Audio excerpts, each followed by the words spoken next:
Jer ja se sjećam kad sam bilazio terene, dole oko Gospića porušeno, Sveti Rok porušeno, Erdut je porušen, Njemci porušeno, sve živo, onda sam uvijek me ta slika bila iz Njemaca, iz Erduta pred očima, da je tako stradala i moje selo gdje sam ja rođen. Onda me to još više povuklo i dalo mi još više snage, recimo. Kad vidim da imam prijatelja koji moće pomoći ko Amira, ko Alju, ko Sevlira, ko ministra Ramća, za razliku od naših predstavnika Hrvata koji sjede na funkcijama, mi jednostavno nemamo u koga se uzdat nego u bošnjačke predstavnike koji su na vlasti.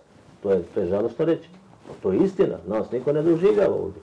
Ima gospodin Čović, on se brine samo za svoje, a nas ne spominje niko. Ko da nas nema. A mi se radovali da vratimo se, sretni bili narod što on. Ali džaba je. Za nas nikad nije spomenuo, nikad. 100 put došao u Republiku Srpsku, nikad nije spomenuo Hrvate posavske. Nikad niko nije došao da kaže kako si Ćurak ovdje. Ja da nisam bio u Njemačkoj, ja ne bi u nas kuće. Ta naša kobajagi, HDZ-ovi i to, HDZ-ovci, slabo računaju na nas. Niko nas nije obišao, niti je pitao kako ste, šta ste, trebalo mi šta, nemoćni ste, stari ste, niko ništa. Pa ja sam to jedne prilike rekao u Doboju, bila je to neka konferencija, šta ja znam vezano, ajmo reći, bila je za te divlje deponije, pa da budemo jasni. Usporedit ću to malo sa tom pričom.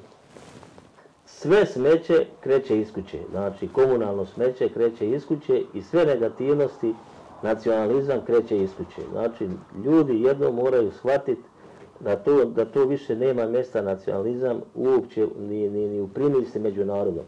A sad sve drugo to je kako se mi poslažemo u glavi da jednom prihvatimo to da moramo živjeti skupa